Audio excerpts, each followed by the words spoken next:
On the day of my wedding with Pei Zhi, he ran away. Before leaving, he only left one sentence. "Sorry, I can't marry you for now." The guests in the hall whispered to each other, and it was at this moment that Pei Zhi's partner, who had come from afar, walked up to me. He extended his hand to me. "Want to run away from the wedding?" Pei Zhi had mentioned him to me before, saying that this person was mysterious, wealthy, but very impersonal and difficult to deal with. But for some reason, I trusted him. Without thinking, I held his hand back. A long time later, he whispered and chuckled in my ear, telling me that we had known each other for a long time. But at the time he mentioned, I was lying in the hospital, sick and unconscious. Pei Zhi ran away from the wedding. Strangely, I was not surprised that he would run away from the wedding. During the wedding, I was silently calculating in my heart how long he could hold on. After all, before receiving that phone call, Pei Zhi had been frequently looking at his phone, absent-mindedly entertaining the guests. It should have been a day when he was in high spirits, but he looked somewhat decadent. After that phone call, I saw Pei Zhi's tightly furrowed brows relax a bit. Then after hearing some news, he became nervous and worried again. Then he hung up the phone holding it and looked at me deeply. "Sang-yu, sorry, I can't marry you for now." He left after dropping that sentence. At this moment, it was time for me to walk up to the priest and exchange rings with him. But the groom had already left, and this wedding, which was originally lively and festive, began to become ridiculous. Pei Zhi's assistant said to me, "Miss Yu, Mr. Zhu was involved in a rear-end collision on his way to attend your wedding with Mr. Pei, and Mr. Pei is now rushing over to deal with it. Zhu Xinhua is a partner in Pei Zhi's company." I nodded, smiled knowingly, and showed understanding. What's there to understand? Does a rear-end collision require someone else's groom to help deal with it? It's just an excuse. But at this moment, I actually didn't have any sadness or sorrow in my heart. I was actually relieved. The guests whispered to each other, and their eyes towards me held both sympathy and schadenfreude. Just at this moment, a person suddenly stood up from the guest seats. The man was dressed in a black suit, very formal, and compared to Pei Zhi, he even looked more like the groom who was about to get married. He was tall with strong features, but his eyes were somewhat sharp. I knew very little about Pei Zhi's career, but I knew a little about this person.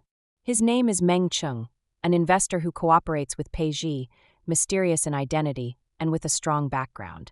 But he is difficult to deal with, and Pei Zhi took several months to get him to grudgingly invest a little money in a small project. Some time ago, Pei Zhi, out of courtesy, sent him a wedding invitation. He never thought Meng Cheng would attend. But Meng Cheng came, and Pei Zhi was quite surprised at the time.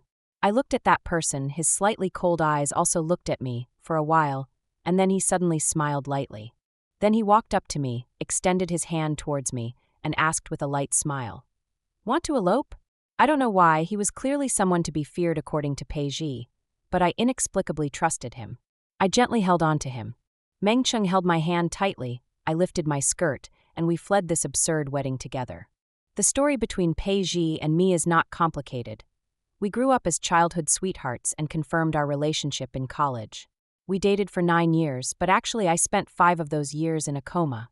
At that time, to protect Pei Zhi, I pushed him away, but I was hit by a heavy object thrown from above and fell into a coma. Became a vegetative state. The doctors had already pronounced my death sentence. No one thought I could wake up, but I did. I still remember the day I woke up. Pei Zhi got the news, and his gaze at me was very complicated. He almost struggled, pulling the corners of his mouth to force a smile, and said to me, "Sang-yu, you're finally awake." In my imagination, he should have been very happy, but I couldn't sense his joy. I have no memory of those 5 years. My friends told me that Pei Zhi's company has developed very well in these years, thanks to a very capable partner, a young and beautiful woman named Zhu Xinhua.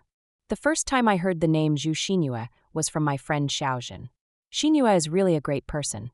Your attending physician was arranged by her through connections.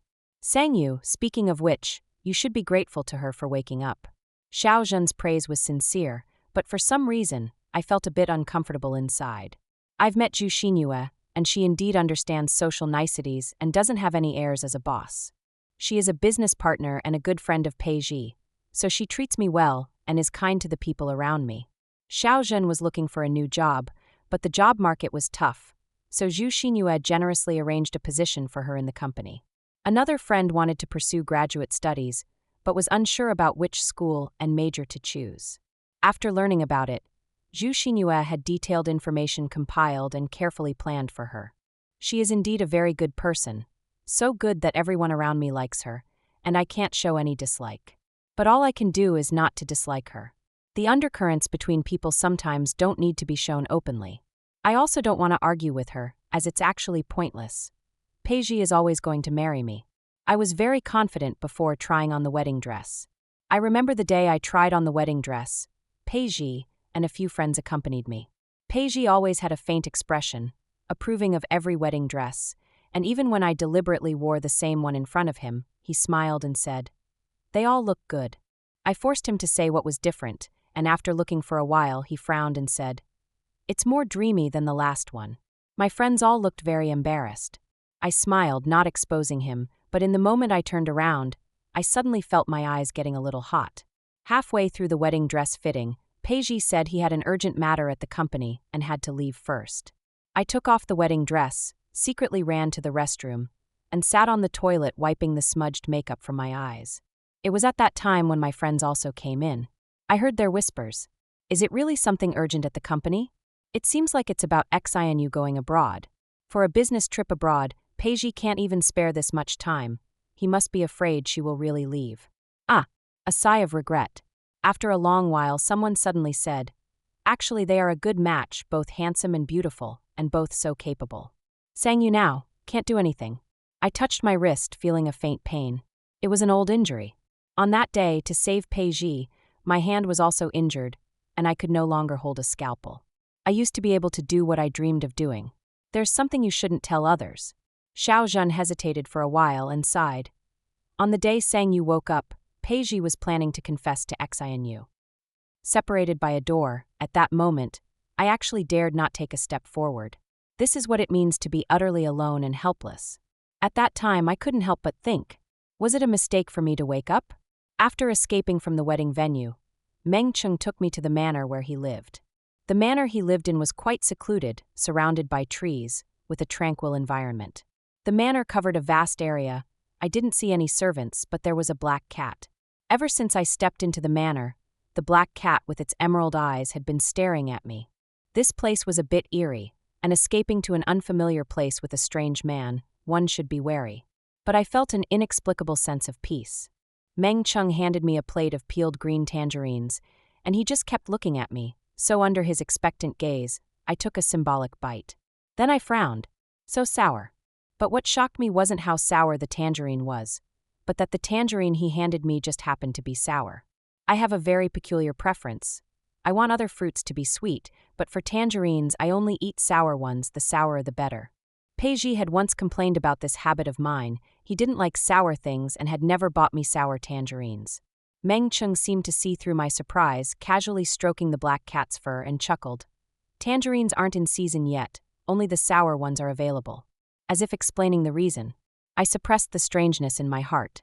I stayed in his manor for a while, and in such a short time countless calls came in which I didn't answer. Until a call from Pei Zhi came through.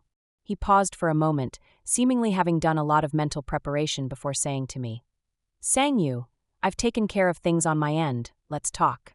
Opposite, Meng Cheng lowered his eyebrows and eyes. After I hung up the phone, he asked very gentlemanly, "Where to?" "I'll drive you." Meng Cheng drove me to the place where I was supposed to meet Pei Zhi. Pei Zhi was smoking, and upon hearing the sound he lifted his eyelids, then saw me, and then Meng Cheng. His smoking motion suddenly stopped, and his eyebrows slightly furrowed. Pei Zhi and Meng Cheng nodded briefly to each other, acknowledging the greeting, then his gaze fell on me, hesitated for a moment, and then he uttered an apology. After apologizing, he said, "It was not my intention to embarrass you, Sang Yu, rest assured. I will arrange another wedding for you." Hearing his words, I suddenly felt a bit ridiculous. "Pei Zhi, if you want to do it, do it. If you want to run, run. What do you take me for? If you do it again and run away again, let you humiliate me once more?" Pei Zhi was taken aback, somewhat speechless. After being speechless, he glanced at Meng Cheng and lowered his voice to defend himself. "Sang Yu, XINU had an accident on her way to our wedding. She's a friend, and her family helped us get the company started. How could I not help her?" He spoke with a sense of righteousness. Seeing that I didn't speak, Pei Zhi frowned. "What's going on between you and Meng Cheng? I heard you ran off with him. So what?" I said sarcastically. Am I supposed to stay there and be the laughingstock after becoming a joke? Pei Zhi's ears turned a bit red, paused for a few seconds, seemingly unable to come up with anything else to say, and could only repeat, "I'm sorry." 5 years passed in the blink of an eye, and everyone has changed. The Pei Zhi who once had eyes only for me is now as distant from me as a stranger. My voice was calm as I said, "Pei Zhi, let's break up." Hearing this, Pei Zhi's expression was clearly astonished. He couldn't figure it out for a moment, but seemed to breathe a sigh of relief, and his complicated gaze towards me held some emotions I couldn't discern. I don't know why, but he looked up and towards Meng Cheng in the car not far away. He stared at Meng Cheng for a few seconds, his lips pursed, and after a while he said to me, "Sang Yu, I don't want you to regret this, so think it over. This might be a decision made in the heat of the moment, and I won't agree for now." He spoke in a high-sounding manner, and a touch of ridiculousness welled up in my heart. Everyone was clear that the feelings between us had long soured.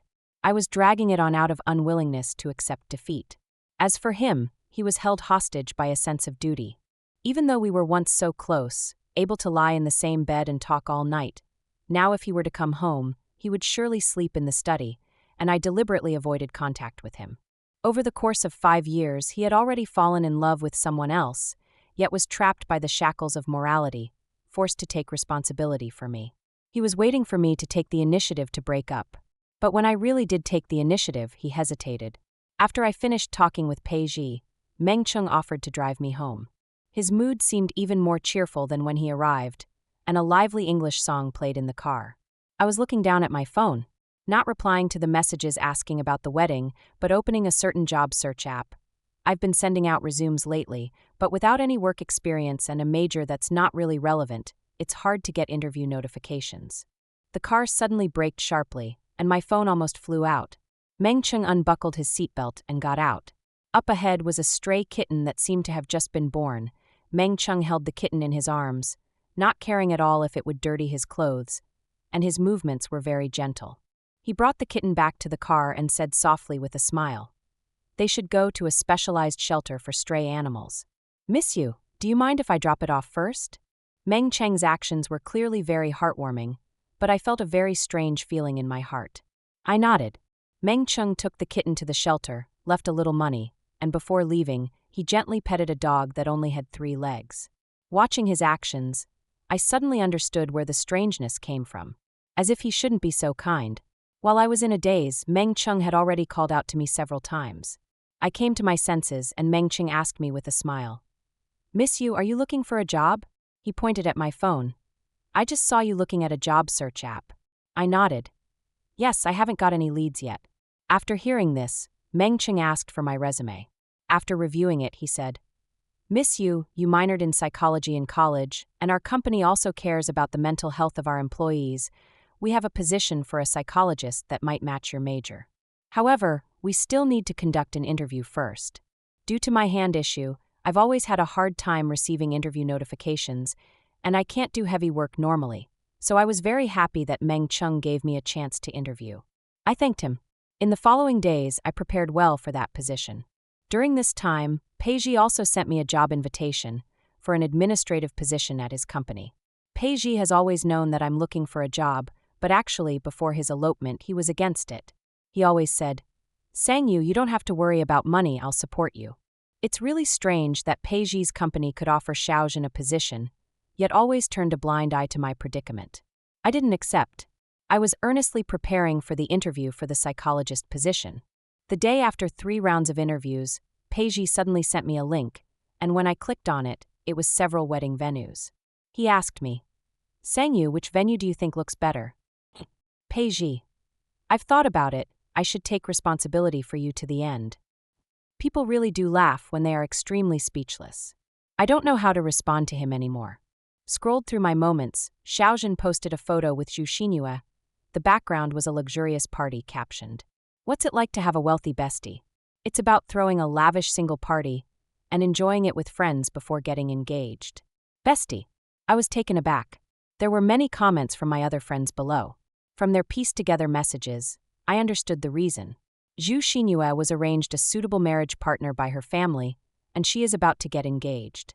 The news came too suddenly, and in a flash, I also understood the reason for Pei Zhi's sudden freakout.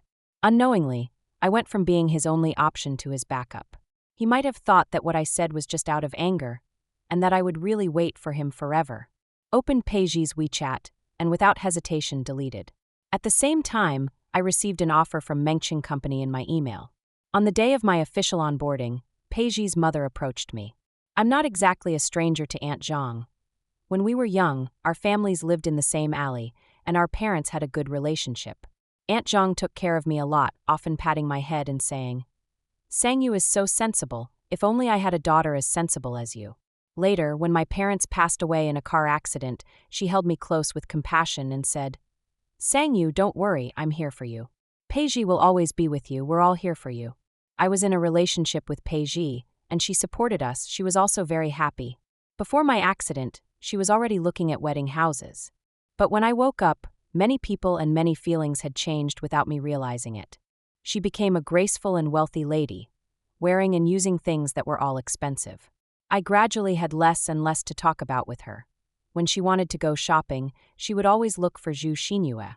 When she had dinner with me, she would suddenly mention, "Xinyue is really a good kid with such a good family background, yet she can still endure the hardships of starting a business. She's also beautiful, it's just, we're not destined." She sighed with a hint of regret. I think anyone could hear the meaning in her sigh. Zhu Xinyue is perfect in every way, with her education, family background, appearance, and emotional intelligence. She excels in every aspect. Having seen so much, how could Aunt Zhang not want her son to settle down with a woman like her?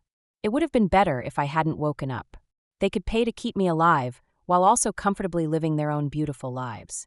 I really shouldn't have woken up. This time, Aunt Zhang arranged to meet me at the cafe downstairs from the company. She was no longer the person she used to be, and upon seeing my plain attire, she imperceptibly frowned. She didn't waste time and got straight to the point with me. "Sangyu, you're a sensible child. You should also understand that Pei Zhi wants to have a make-up wedding with you, right? It's out of a sense of responsibility, isn't it?" To be frank, it was tough for Pei Zhi at the beginning of his entrepreneurship, but he never defaulted on your medical bills. He has done enough over the years you were in a coma. I think any favor can be repaid one day, but if you hold on to it to demand repayment, that's a bit unreasonable. "Sangyu, you wouldn't morally bind him, would you?" I clutched the cup tightly, so as not to lose my composure. Xinu is lacking a sense of security now. That's why she's testing him like this. They just need an opportunity to reveal their true feelings. It's not good for anyone to keep entangled. So here's the deal. Take this money and stop entangling Pei Zhi. I'll ensure you're well off for the rest of your life. She handed over a check, looking at me with no fear. I do need money indeed. A person without leverage is like meat on a chopping board, at the mercy of others. Even though I could clearly feel the disdain and indifference in Aunt Zhang's eyes, I had to accept this check. "So that's settled. I hope after you take this money, you move to another city and stop bothering them." She was about to leave the cafe with her bag, and at that moment a black cat suddenly pounced. She screamed. Her hair was clawed into disarray, and there were scratches on her face, no longer the elegance she had just now. And the black cat had already vanished. She could only curse a couple of times, then left, considering herself unlucky.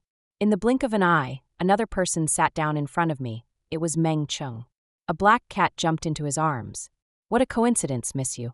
I think my current expression is probably not very pleasant, so I greeted him briefly and planned to leave. But just as I got up, the waiter came over with a cup of hot coffee, and we almost bumped into each other, when suddenly a hand pulled me. The hot coffee fell to the ground, and the scalding coffee splashed onto Meng Cheng's hand. Instantly, a large red patch appeared. The waiter apologized, and he waved his hand, looking nervously at me and asked, "Did it scald you?" I just stared at his scalded hand. For some reason, there was a pang in my heart. It seemed like some fragments flashed through my mind, but they were too fast for me to grasp. By the time I reacted, I realized I was already in tears. On the first day of work, I made my boss get scalded because of me. I really felt bad about it. So I went to the pharmacy to buy some burn ointment. To my surprise, Meng Cheng's office was easy to enter. He looked at the bag in my hand, and with a crooked smile, "You apply it for me." He extended his swollen hand, waiting patiently. I thought about it. He's the boss, and he got hurt because of me, so I took out the ointment and started applying it on his hand. After I finished applying, I realized Meng Cheng had been looking at me the whole time, with emotions in his eyes that I couldn't discern. He might have been watching for a long time, and realizing this, my face felt a bit hot. Just then, the secretary came in to report, saying there was a partner here to discuss matters. Meng Cheng and I left the office together. With a glance, I met a pair of eyes that were astonished and somewhat sinister. It was Pei Zhi. I didn't expect that Pei Zhi would be the one to visit. His eyes looked at me, then at Meng Cheng, and in the end he endured and said nothing. But after I got off work, Pei Zhi blocked my way home. His expression was strange, a bit cold, with a hint of anger, and it seemed to be mixed with some ridicule. The first thing he said was, "Because of him, you don't want to renew our wedding with me?" Pei Zhi's expression, someone who doesn't know the truth would think I abandoned him. He's not as good as he appears to be on the surface. Pei Zhi's voice was very light, with a cautionary tone. "Sang Yu, don't be stubborn while I still want to marry you. A person's sincerity won't exist after being trampled on over and over again." His words successfully stopped me from leaving. I looked up at him. With a slight tug at the corner of my mouth, I sneered. "Do you know where he's better than you?" Listening to Pei Zhi, I said word by word. "He doesn't need to rely on a woman to get ahead." His expression instantly stiffened, and gradually, his ears seemed to turn a bit red. I felt somewhat relieved, but I was afraid he might do something bad in his current unstable state of mind, so I turned around and left quickly. I took Aunt Zhang's money, but I didn't leave the city. After all, I only promised to take the money, not to leave. Now that I'm far away from that terrible relationship, with ample savings and a stable income, I'm in a pretty good mood, and I rarely posted a moment on my social circle. Attached was a photo of my workstation. Xiaozhen liked it and messaged me privately. "Sang Yu, did you find a job?" "I did. Why didn't you tell me? We could celebrate." Xiaozhen and I have been good friends since high school, and we also attended the same university. I used to think that lovers might change, but friends would always stand by my side. Later, I found out that everything can change. I replied, "Is it necessary?" I will never forget the days when I was healing alone after being jilted, while they were all comforting Zhu Xinyue, who had a car accident. The typing on WeChat lasted for a long time, but in the end, nothing was sent. I closed the chat interface. I received another message on my phone from Meng Cheng, inviting me to dinner. During my time at the company, he either bumped into me at work or invited me to meals under various pretexts. I'm not a fool, of course. I can see the reason behind his actions. He's pursuing me. I just got out of a relationship and don't want to jump into another one right away, so even though he's a decent person, I've turned him down many times. But today, because of Xiaozhen, I'm a bit annoyed. I accepted. After work, Meng Cheng was waiting for me in the company parking lot. We went to his place. That somewhat eccentric manner. Meng Cheng remained as polite and gentlemanly as ever, and although for some reason I felt he wasn't really like that, I still couldn't feel any aversion towards him. After the meal was over, I went to the restroom to touch up my makeup. When I came back, Meng Cheng was gone, and so was the servant. I slowly walked out of the house and saw Meng Cheng standing in the courtyard. The night was very dark, and his figure was slender, with a black cat perched on his shoulder. I was about to greet him, but in the next second, I abruptly stopped in my tracks. "Aren't you going to tell her the truth yet?" It was the black cat talking. Meng Cheng was smoking, and they both seemed oblivious to my presence behind them, talking to themselves as if no one else was around. "Wait a bit longer." It was Meng Cheng's indifferent voice. "She will remember." "Who is the she referring to?" The black cat complained. "If she was going to remember, she would have by now. Why wait until now?" Meng Cheng chuckled lightly, raised his hand and stroked the black cat, who seemed somewhat afraid of him, and immediately fell silent. There are too many questions surrounding the person of Meng Cheng. His mysterious background, his eccentric personality, his assistance at the wedding. I don't want to let these questions continue to bother me. So I stepped forward and stood in front of Meng Cheng. I asked the question that had been on my mind. "Mr. Meng, why did you take me away on the day of the wedding?" Clearly, before this, we had never met. Meng Cheng was not startled by my sudden appearance. He seemed to have anticipated it and showed no surprise. He suddenly leaned in, and I took a step back, but I could still feel his warm breath by my ear. He picked up a fallen leaf from my shoulder and whispered with a soft laugh in my ear. "Did you forget? We've known each other for a long time, when you were 22. He slowly straightened up, but looking at his smiling face, I only felt confused. "When I was 22, I fell into a coma because I saved Pei Zhi's life." Meng Cheng didn't say much more. He turned to get in the car to drive me back, and my gaze fell on the black cat he had spoken to. The black cat felt my gaze and was about to flee, but I grabbed it. Meow, you're going to strangle me. If you don't tell me the truth, you really will be strangled. It had no choice but to give me a pill. That night I had a dream. I remembered. I really remembered. In the first year of my coma, I encountered a system. To be honest, it's a very cliched plot. I need to go and redeem the villain of another world, and if successful, I can be reborn in the real world. Of course, if not successful, I can only stay in that world forever. I agreed. There was no reason not to agree. At that time, Pei Zhi and I had a deep bond, and we were preparing to accompany each other until old age. I vaguely remember the pain in Pei Zhi's eyes as he looked at me before I fell into a coma. My boyfriend is waiting for me, and with such an opportunity, I must firmly grasp it. Meng Chung is the antagonist of that world. When I arrived in that world, he was just a 15-year-old boy. Although with a gloomy personality and a bit eccentric, he had not yet grown into the villain who could later destroy the entire world. I am the neighbor's sister who lives next to him. I observed the situation of their family for a while. Meng Cheng's family is a blended family. His mother passed away early. His father brought him together with a woman who had a son from a second marriage to form a new family, and they had 2 more children. Raising 4 children is not an easy task. Meng Chung does not have a good reputation in this area. It is said that he has poor conduct, bullies his younger siblings, and is a school bully who does not obey discipline at school. Therefore, in that family, he can be said to be walking on thin ice. I have encountered him a few times, a tall and thin teenager, wearing a shirt clearly too large for him, with a hole in the hem, swaggering past my door, casting a glance at me with his eyes full of malevolence. In the beginning, I was actually a bit afraid of Meng Chung and did not dare to approach him. His reputation was too terrible, and he exuded an aura of hostility, so I was doing a lot of mental preparation. The turning point was one day. Meng Chung was chased down the street by his father with a stick over a meter long, while his stepmother, holding a child, cried and said, "Meng Chung, he's in trouble at school again. He stole a classmate's wallet, spent all the money and denied it, and then beat the person up." She cried about Meng Cheng's disobedience and her own hard luck, and the neighbors all went to comfort her. I listened to her words and found them quite strange. Do you have to air your dirty laundry in public? I couldn't sleep that night, observing Meng Cheng's family the whole time. Meng Cheng didn't come back until midnight. He climbed over the wall and entered the house. I saw his stepmother hand him something, like some kind of document, and faintly heard her cold voice. "Once you leave, don't come back." Meng Cheng took that thing, and nothing else. When he passed by my house, I stopped him. Meng Chung was covered in wounds, and under the moonlight, his face was cold and distant.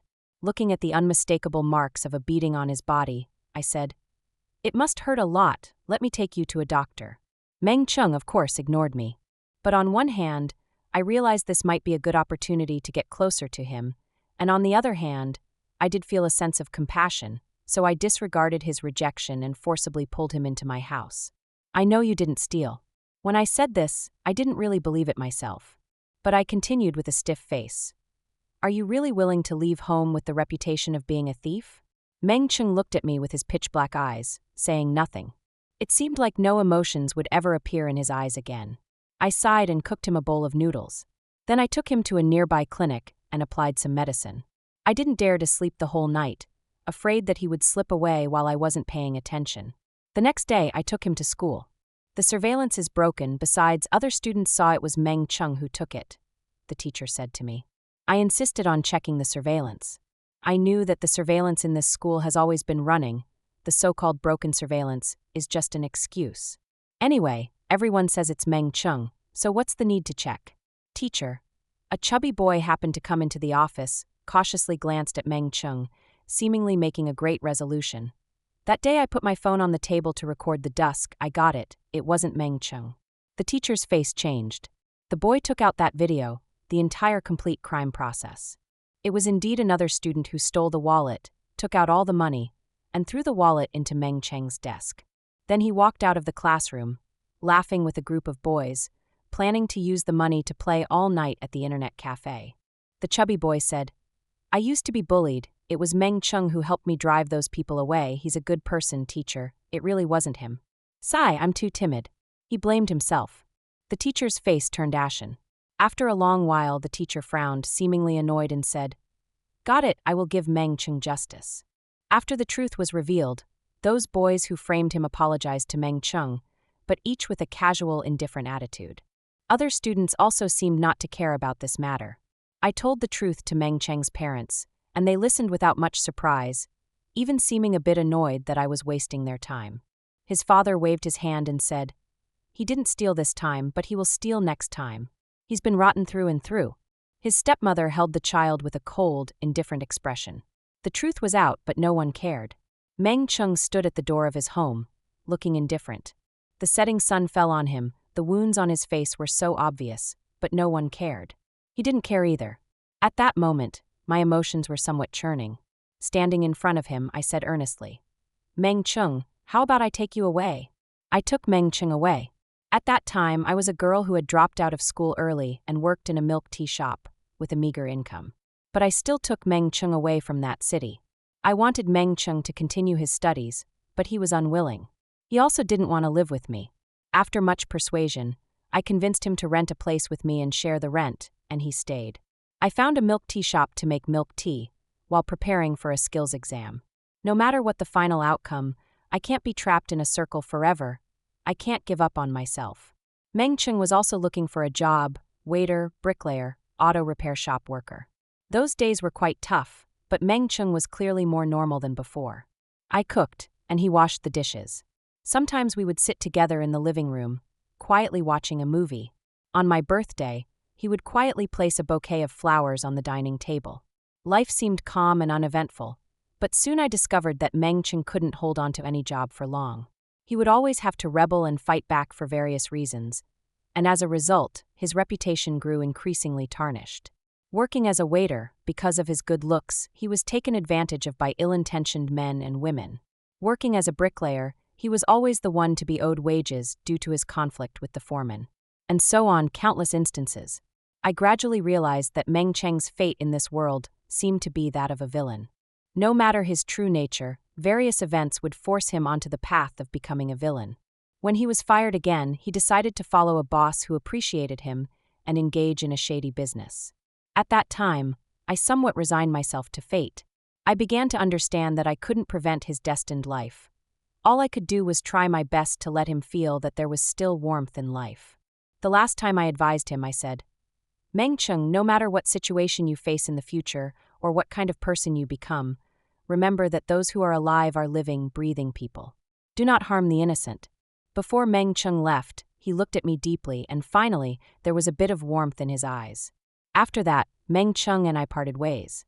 We still had each other's contact information, but our lives began to diverge onto two different paths. Later, I obtained a bachelor's degree as an adult learner and successfully applied for a job at a rapidly growing company. On my first day, I discovered that the big boss was Meng Cheng. He had transformed, dressed in a suit and shoes, looking dapper. He smiled at me faintly. "Sang Yu, long time no see." Our destinies were once again entwined. Outside of work, we chatted and ate like friends. At that time, I had no other thoughts in my heart, and I was genuinely happy for him. I realized something was off on a rainy day. That day, Meng Cheng and I went to a nearby restaurant for dinner after work, and since it was close, we chose to walk there. But it started raining not long after we left the company. As the rain grew heavier, Meng Cheng took off his suit jacket and held it up to shield me from the rain. As we ran together in the rain, touching his strong arm, my cheeks suddenly felt a bit hot. When we reached the eaves, he anxiously checked me several times to make sure I wasn't too wet, and then he relaxed and smiled. I looked at his damp hair, and my heart suddenly skipped a beat. I realized something was off that day. But the conquest was not yet complete. Meng Cheng still had dark corners in his heart. I had to stay with him all the time. 2 years later, Meng Cheng's company was doing better and better, was keen on charity, and received a lot of praise. The way he presented himself was also becoming increasingly sunny. At that time, the system told me that Meng Cheng no longer posed a potential threat to the stability of the world. The system told me that I could go back. When I heard this news, how to put it, I was not as happy as I had imagined. I was in a coma for 5 years, but I actually stayed in this world for 10 years. I've known Meng Cheng for 10 years. On the day I was preparing to leave, I invited Meng Cheng to my house for a meal that I cooked myself. When we lived in that cramped rental apartment, he really enjoyed the food I cooked. At the dining table, Meng Cheng handed me a key. In my surprised gaze, he looked at me with sparkling eyes and smiled. You've always wanted a house of your own, here it is. At that moment, it was impossible not to be moved. I also had a moment of daze, wondering which world was the reality. If living here is happy, staying, could it also be a beautiful ending? I had such hesitation in my heart. Meng Cheng took the initiative to wash the dishes, and I saw him out. He leaned against the door, not speaking for a while. He has a good appearance, and when he stares at someone like that, he actually looks very affectionate. He lowered his head, and as the kiss almost fell, I turned my head away. Let's stop here. I closed my eyes, deeply suppressing the inappropriate impulses inside my heart. I have to go back, Pei Zhi is still waiting for me. At this point, I woke up in the real world. To maintain my loyalty to Pei Zhi, I had the system erase my memories with Meng Cheng. I only remember that Pei Zhi and I are in a romantic relationship, I love him, and I should only love him. When I went back to work at the company, I went straight to the top floor to the CEO's office. Meng Cheng seemed to have anticipated that I would come and was waiting for me inside. His eyes were filled with a warm smile. I sat down on the chair opposite him, and in that moment, there was no longer the awkwardness of facing a boss, but rather the familiarity of an old friend who was like a younger brother. I gazed at him for a long time, then sighed. Why didn't you tell me the truth? I thought you would remember. I don't know if he was too confident in me or in himself. Then why deliberately let me stumble upon your secret? He smiled and said, You're single now and you've given up. I asked again. When did you discover the truth? On the third day after you left, Meng Cheng said indifferently. He told me that my death at that time was too sudden for him to accept, but he had no choice but to accept it. When he went to notify my family, he found out that I had no family in that world. Then, following the clues, he investigated and found that my past was a blank, as if I had suddenly appeared in this world. A man who could become the villain who almost destroyed the world is certainly extraordinary. I don't know what means he used to discover the system, trapped the system in the body of a black cat, and then came to my world. After listening to his description, I felt no surprise inside, as if I had always known that Meng Cheng was capable of doing such a thing. Meng Cheng suddenly got up, came to me, and the sunlight shone on his face, making him look very warm. He said to me, I bought 2 houses before, door to door, the kind you like that can see the sea. I was planning for us to go to Africa for a vacation during the holiday. I remember you wanted to see the desert and the savannah. At that time, I thought all these plans would be ruined, but fortunately you're still here. Meng Cheng's tone was particularly soft, as if containing genuine hope. I couldn't speak for a moment. While he was planning a future with me, I chose to discard the memories with him, planning every day how to leave him. Such sincerity, I'm afraid I can't bear it. The atmosphere fell silent for a moment, and Meng Cheng suddenly smiled, with a certain mischievous glint in his eyes. Sang Yu, there's something that will definitely make you happy. A month later, I found out what Meng Cheng had meant by the thing that would make me happy. Meng Cheng suddenly withdrew from the cooperation that had been going well with Pei Zhi, interrupting the original development plan of Pei Zhi's company, forcing a major project to be terminated. At this critical juncture, Pei Zhi's company was hit by the news of a partner's elopement, causing a sudden drop in his and Zhu Xinyue's reputation, affecting the company's stock price. Other shareholders had many complaints. At the same time, Zhu Xinyue did not actually succeed in being with the arranged marriage partner. She ran away at the engagement banquet. I was very clear that she agreed to the engagement just to anger Pei Zhi. She wanted to force Pei Zhi to recognize his own feelings. But for some reason, Pei Zhi did not follow the routine she had anticipated. I was able to know about this because of Xiaozhen. Xiaozhen found me after Zhu Xinyue escaped from the engagement banquet. Although her tone was a bit difficult, she still forced herself to tell me. Sang Yu, can you help contact Pei Zhi? Listening to her words, I felt my heart, which I thought had already hit rock bottom, sink once again. Xiaozhen sighed. Xianyu ran away from her engagement for Pei Zhi, and now she's being scolded by her family. Her whole state is not good. But I can't get in touch with Pei Zhi. No one can reach him. Now, only Pei Zhi can help Xianyu get out of this. She continued. When it comes to feelings, there's really no such thing as first come, first served. Look, even someone as strong as Xian, you would do such foolish things for love. Sang Yu, considering how Xianyu has taken care of you and all of us friends over the years, please help. In a moment, I felt a bit of tinnitus. Pei Zhi's betrayal didn't hurt as much as Xiaozhen's words. It's hard for me to describe how I felt at this moment. During the 5 years I was in a coma, Zhu Xianyu had already captured everyone's hearts. I overcame all sorts of difficulties and returned as I wished, only to find that everything had changed. It's as if I was originally the protagonist in the story between me and Pei Zhi. Our relationship was good, and everyone blessed us. But when I woke up, everyone's positions were different, and I seemed to have become the villain in this story. "Xiao Zhen," I said with a smile in as calm a tone as possible. "I won't do this, and let's not be friends anymore." I hung up the phone and deleted Xiao Zhen's, as well as all those friends' contact information from before. At a certain stage in life, I realized that friends are not as important as I had imagined. I distanced myself from those time-consuming interpersonal relationships of the past, worked hard, and only occasionally, I would still hear some things about Pei Zhi. As for the matters in his company, how it operates, I actually don't understand much. I only know that he got into a lot of trouble with taxes, investments, stock prices. A lot of trouble. He was in prison, and Zhu Xinyue was also forced by her family to get engaged to her arranged marriage partner. Under the successive blows, Pei Zhi was still relatively strong, but his mother fell ill. She was said to be in a daze and accidentally slipped on the stairs, falling into a coma. Pei Zhi laid off a large number of employees from the company. I heard that Xiao Zhen and a few other friends of mine were laid off. Zhu Xinyue had no time to take care of them, and they wanted to get a job through me in Mengcheng, but I ignored them. Pei Zhi's life, emotions, and career all collapsed. But how he should face it is his business, and it's no longer my concern. I just didn't expect Pei Zhi to come looking for me. That day after work, he was waiting for me downstairs at the company. He had lost a lot of weight, and his jawline was even more sharp. A person who was once very spirited now looked somewhat desolate. He wanted to talk to me. My colleagues were all watching, and I nodded. After Pei Zhi sat down, he stared at me for a while, a bit absent-minded. Then he suddenly smiled and said, "Sangyu, you're getting more and more beautiful. I've distanced myself from my old circle, met new people, and have a decent job, so of course my condition is much better than before." It was him. His expression calmed down, and then he suddenly said that again. The words were short and puzzling, but I understood what he meant.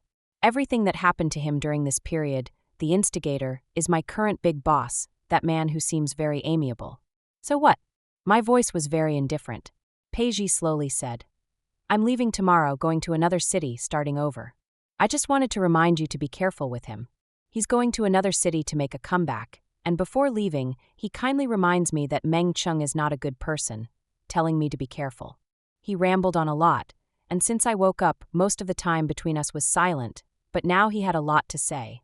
I was tired of listening and didn't want to continue talking with him. I was preparing to leave. Pei Zhi then said, "I kind of regret it." I looked up at him. His expression was very serious, just staring at me like that. When I started my business, I actually encountered a lot of problems. Many times I felt I couldn't hold on, and every time I went to the hospital to see you, I would think, if only you were here to talk to me at this moment. He chuckled lightly at this point. "To be honest, I never thought about breaking up with you. But later, Xianyu helped me so much, and I was genuinely wavering. But," he sighed and said, "I can't let you go. Sangyu, I've thought it through these past few days. I still love you." Hearing this, a surge of sadness and anger welled up inside me. I picked up the water cup and splashed it in his face. "Pei Zhi, do you think that by choosing a girlfriend who has lost her ability to work over a capable and tried-and-true confidant, you've conquered temptation, you're great, and you've done right by me? So, I should endure your neglect and coldness when you're with me. I should endure the ridicule and mockery from others. I deserve to be jilted by you? But have you forgotten that if it weren't for my love for you, I would never have thrown myself in the way of that blow without a second thought? Your love isn't that great, at least not as great as mine. I know there are many temptations in this world. No couple can be together without facing other temptations and obstacles. In our relationship with Pei Zhi, he might think that he's the only one facing the temptation of a third party. He struggles, he's confused, he suffers, but in the end he chooses me, and he believes he has done right by me. As a vegetative person like me, if I never wake up, no one would blame him for being with someone else.